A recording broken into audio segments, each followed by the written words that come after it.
ऐसे ही मेरा आपसे एक और निवेदन है कि अभी मुझे इस देश में ऐसे लोगों की जरूरत है जो संकल्प ले सकें देश के लिए, क्योंकि ये जो समय आज इस देश के सामने है ये बहुत अच्छा समय है। हम थोड़े थोड़े भी संकल्प लेंगे अगर इस देश के लिए तो बहुत बड़ा काम हम कर सकते हैं। तो देश के लिए संकल्प वही ले सकता है जिस व्यक्ति की आत्मशक्ति मजबूत हो। शरीर मजबूत हो ऐसा नहीं, आत्मशक्ति मजबूत हो, वही व्यक्ति संकल्प लेता। सब संकल्प नहीं लिया करते। और आत्मशक्ति मजबूत अगर करनी है तो उसका एक तरीका मैं आपको बता सकता हूं कि आप व्यसन करना बंद कर दीजिए। अगर आप शराब पीते हैं तो शराब छोड़ दीजिए, बीड़ी सिगरेट पीते हैं तो बीड़ी सिगरेट छोड़ दीजिए, पान पराग तंबाकू गुटखा मावा खाते हैं तो वो सब छोड़ दीजिए। क्योंकि व्यसन करने से आदमी की आत्मा कमजोर होती है और आदमी संकल्पहीन हो जाता है। शरीर का नुकसान होता है वो तो एक बाजू में है, व्यसन करने से शरीर का कितना नुकसान होता है वो आप सब जानते हैं। कैंसर हो जाता है, ट्यूबरकुलोसिस हो सकता है, 50 तरह की बीमारियां हो जाएंगी, लेकिन शरीर से ज्यादा आत्मा का नुकसान होता है और आदमी संकल्पहीन हो जाता है, कमजोर हो जाता है। तो मेरा आपसे निवेदन है कि व्यसन छोड़ दीजिए, क्योंकि आज इस देश को संकल्पवान लोगों की जरूरत है। देश के लिए व्यसन छोड़िए तो क्या फायदा होगा? अगर हमारे देश के नौजवान ये गुटखा खाना बंद कर दें, पान पराग खाना बंद कर दें, मावा खाना बंद कर दें, माणक चंद खाना बंद कर दें, तो जानते हैं क्या फायदा होगा? भारत सरकार ने एक बार कहा था कि पूरे देश में 5,000 करोड़ का गुटखा बिकता है एक साल में। तो 5,000 करोड़ का गुटखा हमारे कुछ लोग खा जाते हैं, इतने पैसे का तो जानवर भोजन भी नहीं करते। तो ये 5,000 करोड़ का अगर गुटखा खाना बंद कर दें हमारे नौजवान, एक साल अगर गुटखा ना बिके, 5,000 करोड़ की बचत हो, तो क्या हो सकता है जानते हैं? ये 5,000 करोड़ रुपया हम गुटखा नहीं खाएंगे, अगर देश के लिए बचा लें और इसी पैसे को हम एनएससी में डाल दें, नेशनल सेविंग सर्टिफिकेट में, तो ये 5 साल के अंदर 2 गुना हो जाएगा। तो 5,000 करोड़ रुपया 10,000 करोड़ हो जाएगा। 10 साल के अंदर ये 20,000 करोड़ हो जाएगा। 15 साल के अंदर ये 40,000 करोड़ हो जाएगा। 20 साल के अंदर ये 80,000 करोड़ हो जाएगा। 25 साल के अंदर ये 1,60,000 करोड़ हो जाएगा। और 30 साल के अंदर ये 3,20,000 करोड़ हो जाएगा। और 35 साल के अंदर ये 6,40,000 करोड़ हो जाएगा। जानते हैं ये कितना पैसा है? पूरे हिंदुस्तान का सारा विदेशी कर्ज चुका देंगे हम। तो क्या इतना नहीं हो सकता कि इस देश के नौजवान गुटखा नहीं खाएं, माणक चंद नहीं खाएं, पान पराग नहीं खाएं और हम सारा विदेशी कर्ज चुका दें? और एक साल हम नहीं खाएंगे तो 35 साल में विदेशी कर्ज चुक जाएगा। हम हमेशा के लिए खाना बंद कर दें तो शायद 1-2 साल में ही विदेशी कर्ज चुक जाएगा। इसलिए मेरा आपसे एक निवेदन और है कि व्यसन छोड़िए अपने जीवन में, और व्यसन छोड़ने के साथ साथ एक व्यसन और छोड़िए। शराब बंद करिए, गुटखा बंद करिए, बीड़ी तंबाकू सिगरेट सब बंद करिए। एक और व्यसन है जो रोज हम करते हैं, चाय और कॉफी का। मुझे आपके जीवन से यह संकल्प चाहिए कि आप हमेशा स्वदेशी ही इस्तेमाल करेंगे, कभी भी परदेशी माल इस्तेमाल नहीं करेंगे। और एक आखिरी निवेदन मुझे आपसे और करना है कि आपके घर में हमेशा स्वदेशी आए, कभी भी परदेशी माल ना आए। इसके लिए एक छोटा सा काम और करिए, अपने घर का टेलीविजन बंद कर दीजिए।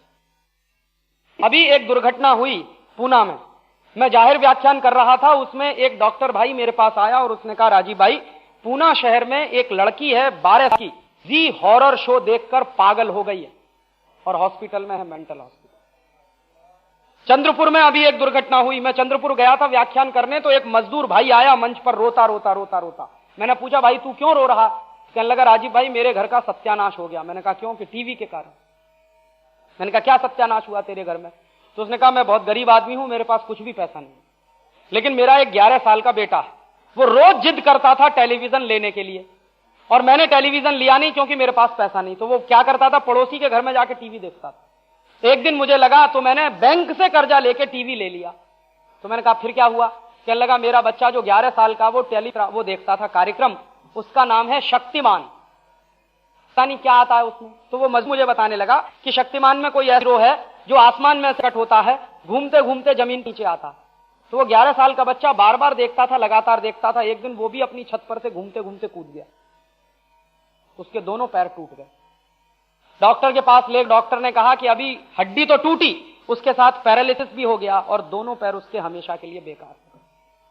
तो उस मजदूर ने कहा कि मैंने तो जो कर्जा लेके टीवी खरीदा उसने तो मेरे घर का सत्यानाश कर दिया, क्योंकि एक ही बेटा था उसके पास 11 साल का, वो भी चला गया काम। टीवी देखने का बुरा असर होता है बच्चों। अहमदाबाद में एक 7 साल की बच्ची ने पिछले साल एक 1.5 साल के अपने भाई को वॉशिंग मशीन में डाल दिया धुलने के लिए, क्योंकि उसका जो भाई था वो काले रंग का था और उस बच्ची को ऐसा लगता था कि वॉशिंग मशीन में हर चीज साफ हो जाती है। तो उस बच्ची ने डाल दिया अपना भाई वॉशिंग मशीन और बटन चला दिया। उसके बाद बच्चा मर गया। अब उसमें बच्ची का क्या कसूर है? वो टीवी पे देखती थी बार बार लगातार, उसने किया, वो तो बोली है, उसके मन में तो कुछ भी नहीं।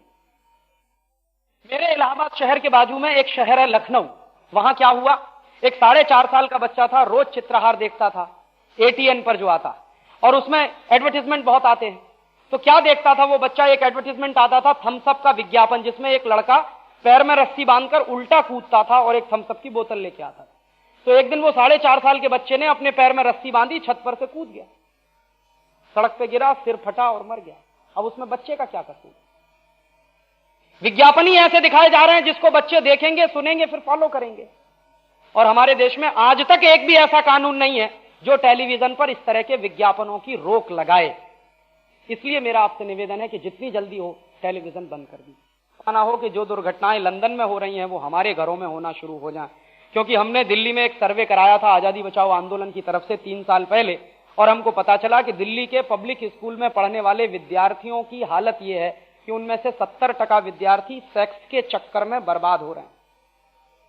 दिल्ली में मेरा एक दोस्त है जो एक प्राइवेट क्लिनिक चलाता है, वो और उसकी पत्नी दोनों डॉक्टर हैं। प्रतिदिन वो 25 से 30 लड़कियों के गर्भपात कराते हैं, अबॉर्शन कराते हैं। तो मैंने एक दिन पूछा कि तुम्हारे क्लिनिक में अगर ये हालत है तो दिल्ली में ऐसे तो सैकड़ों क्लिनिक होंगे। उन्होंने कहा है, हमारे देश में हर साल लाखों नहीं बल्कि करोड़ों बहनों के गर्भपात होते हैं, 14 साल की उम्र में, 15 साल की उम्र में, 16 साल की उम्र में, 19 साल की उम्र में, 20 साल की उम्र। तो ये दुराचार आ कहां से रहा है और ये बच्चे दुराचारी कहां से बन रहे हैं, कहां से सीख रहे हैं? तो ये सब टेलीविजन सिखा रहा है, सिनेमा सिखा रहा है। इसलिए मेरा आपसे निवेदन है कि कहीं ये टेलीविजन आपके बच्चों को बचपन में जवान ना बना दे और आपके बच्चे दुष्चरित्र ना हो जाएं, उससे पहले आप ये टीवी बंद कर दीजिए। और अगर आपके बच्चों का चरित्र खलास हो गया तो आपका मां बाप होना बेकार। इससे चलते एक आखिरी बात और कह रहा हूं कि इस टेलीविजन के माध्यम से अमेरिकी कंपनियों का सबसे ज्यादा जाहिरात करने वाला इस समय अगर कोई व्यक्ति है तो उसका नाम है सचिन तेंदुलकर। सबसे ज्यादा पेप्सी कोला का जाहिरात करता, सबसे ज्यादा कोका कोला का जाहिरात करता। अभी एक अमेरिकी कंपनी है एडिडास, उसके साथ सचिन तेंदुलकर ने समझौता किया है। 1 करोड़ रुपया वो लेगा साल भर में और एडिडास का जूता बिकवाएगा। माने सारी अमेरिकी कंपनियों का भारत में धंधा बढ़ाने का काम सचिन तेंदुलकर कर रहा है और हम अमेरिकी कंपनियों के खिलाफ अभियान चला रहे हैं। तो मेरा आपसे एक निवेदन है कि इस गांव से हजारों की संख्या में सचिन तेंदुलकर को चिट्ठी भेजिए और उसको ये लिखिए कि हम पूरे देश में अमेरिकी कंपनियों के खिलाफ बहिष्कार का अभियान चला रहे हैं। अमेरिका ने राष्ट्र का अपमान किया है, हमारे देश पर पाबंदी लगाई है। हम तुमसे निवेदन करना चाहते हैं कि तुम इन अमेरिकी कंपनियों का जाहिरात करना बंद करो।